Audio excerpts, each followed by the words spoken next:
comment est-ce que sur des opérations d'aménagement traditionnelles, avec les outils dont on dispose aujourd'hui, on arrive à insérer de la participation, de l'implication des habitants, et qui le fait.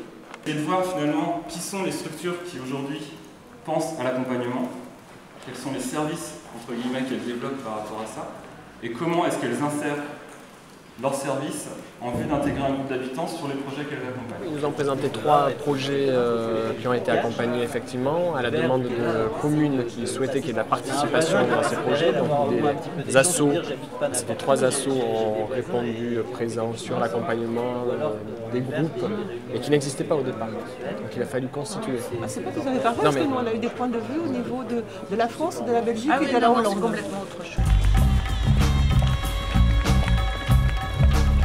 Je pense que les groupes ont toute une série d'attentes par rapport à effectivement un accompagnement en termes de dynamique de groupe, donc uniquement en termes de dynamique de groupe, qui peut aller effectivement sur la constitution du groupe, sur la définition des valeurs, enfin toute une série de choses indispensables pour la bonne mise en œuvre d'un projet d'habitat groupé, qui peut aller jusqu'à la médiation de conflits par moment, donc voilà, c'est intéressant.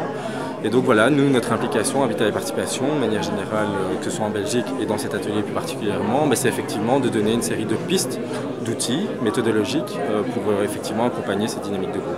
Tout l'ensemble de l'Assemblée, c'est comme si c'était un groupe qui commençait à travailler ensemble et qui souhaitait demander à un intervenant extérieur de les aider sur la dynamique de groupe, donc un médiateur. Donc là, ils sont en train de préparer les choses qu'ils vont demander à ce médiateur de réaliser. Nous, on l'aborde comme conseil en fait. Et endosser du travail justement que le groupe va mener. Par contre, je sais pas qui n'est pas partie prenante du groupe. Enfin, c'est comme ça que je viens de toujours un meneur qui prend le pas. Comment on s'organise nous en retour pour faire tourner la direction. Il y en a qui seraient intéressés et d'autres qui diraient ben non, moi j'arrête parce que c'est pas ce que je voulais. Seulement apporter personne, mais s'assurer de l'intégration dans un groupe. Une sorte de promoteur finalement, mais promoteur pour des projets de coopératives d'habitants écologiques. Voilà. Je vais vous demander maintenant de hiérarchiser par ordre d'importance ou de pertinence toutes les idées que vous avez listées. Il y a un maire qui m'a dit un habitant intéressant, c'est un habitant intéressé. Et que vraiment, il ne suffit pas de faire 1 ou 2 réunions d'information pour que ça vive. Et je crois qu'il y a de plus en plus de maires qui prennent conscience de ça et qui se rendent compte que des cohabitants, c'est un moteur formidable, non seulement pour eux-mêmes, leur projet, mais pour tout le quartier. C'est-à-dire que oui, on leur donne des outils, mais qu'ils doivent utiliser eux-mêmes et les diffuser. Et donc il y a cette logique, en Belgique on parle d'éducation permanente, en France d'éducation populaire, mais c'est bien dans cette logique-là qu'on travaille aussi. Donc c'est-à-dire de donner des outils aux groupes pour pouvoir gérer eux-mêmes, que ce soit leurs conflits, leur mode de décision, et donc ça a résonné assez fort, en tout cas, je ne sais plus c'était laquelle, donc se passer d'un médiateur. Quel est le coût? Donc Habitat et Participation est reconnu en fait comme pôle ressources en matière d'habitat groupé pour la région wallonne et par la région wallonne. Donc c'est l'État en Belgique qui nous donne la possibilité d'accompagner ces groupes. Et donc pour les groupes, notre intervention est gratuite. On intervient de façon très ponctuelle, à la demande d'un groupe, et selon la taille du groupe, c'est 10 ou 20 € par personne pour une séance qui va durer entre 2 et 3 heures. Donc ça n'a rien de ruineux. En fait, nous, on organise une série de formations. En général, l'entièreté du groupe ne participe pas à cette formation. C'est-à-dire qu'on donne des outils à 1 ou 2 personnes du groupe, et puis ces personnes, après, refont la formation dans le groupe, avec les outils qui sont des outils très abordables. Quand les gens se rencontrent dans une coopérative, ils n'ont pas besoin de médiation parce qu'ils ont déjà la dynamique de la discussion, de la rencontre, de chercher autre chose. Donc en fait, c'est surtout un grand travail d'écoute qu'ils ont besoin. Et ils auront peut-être besoin d'aller se chercher un outil de temps en temps, mais encore... Voilà, j'ai trouvé que la synthèse qui a été faite, c'est intéressant. Ce que j'ai beaucoup aimé, c'était le témoignage aussi du Belge. Il a dit lui aussi que bon, il faisait de la médiation, mais que vraiment au grand sens de la médiation, c'est que c'est à chacun de nous qui trouvons un petit peu la façon de vivre. Souvent en Belgique, les projets d'habitat groupé sont aussi les catalyseurs de vie de quartier, quoi. Voilà, il y a un projet d'habitat groupé, il y a une dynamique qui est en train de se créer, et puis ça... I would say there's always something going on. You have so many contacts with people, and you don't have to be involved all the time, but they are around in the house. New plans. It doesn't matter if they don't come true, but it's nice to talk about things. Dagmar nous vient de Hollande en tant qu'habitant de Centralwonen, donc qui sont des habitats groupés, on va dire ça comme ça, en locatif social. Flip est architecte aussi d'un projet, Dagmar a participé quasiment dès le début à la fondation et tous les deux vivent toujours dans leur projet. Et ce soir donc vous aurez leur complète histoire pour la petite conférence sur les retours d'expérience européenne. De toute façon tout ce qu'on a fait depuis le début c'est très intéressant. J'ai quitté l'atelier montage juridique financier parce que je ne comprenais rien. Dès les 3 premiers mots j'ai été largué et je me suis accroché pendant quelques heures mais une question qui vient d'être posée, vous porteur de projet, est-ce que vous accepteriez, est-ce que vous seriez prêt à payer pour vous faire accompagner? La réponse est oui, parce que quel que soit notre niveau de compétence, de toute façon il y a un moment où les choses sont tellement compliquées qu'il est absolument nécessaire d'avoir une tierce personne qui soit à la fois qui soit professionnelle en fait, qui ne soit plus ni militante ni bénévole, et pour faire sauter les verrous, quoi.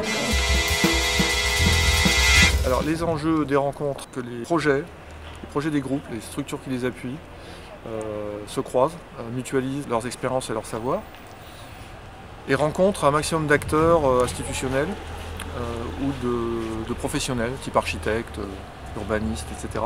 Ça n'a pas été évident, on n'arrive pas encore à les faire venir suffisamment. Bon, pour un tas de raisons, hein.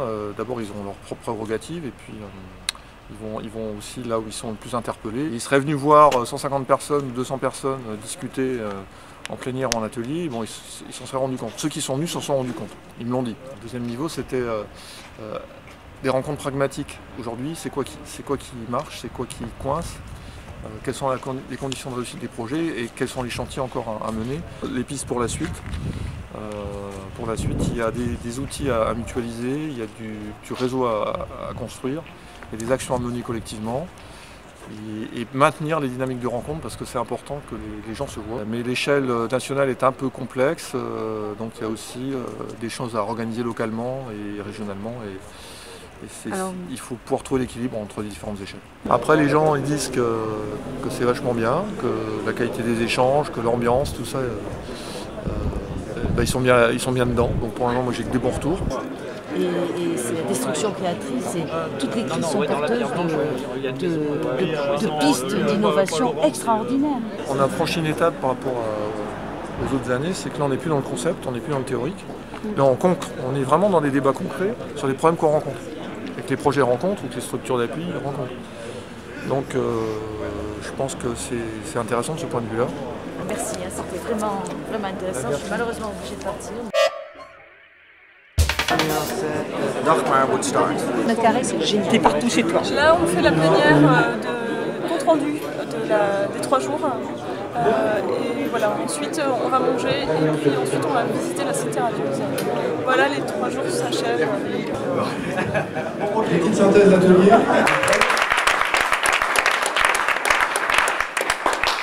On en a parlé hier, dans l'idée de démocratiser même la coopérative d'habitants. Je ne sais pas si on se rend compte à quel point il faut faire du chemin dans sa tête pour penser propriété collective, tout ça. Alors évidemment, il faut des projets avec des groupes très émancipés qui font la preuve par exemple.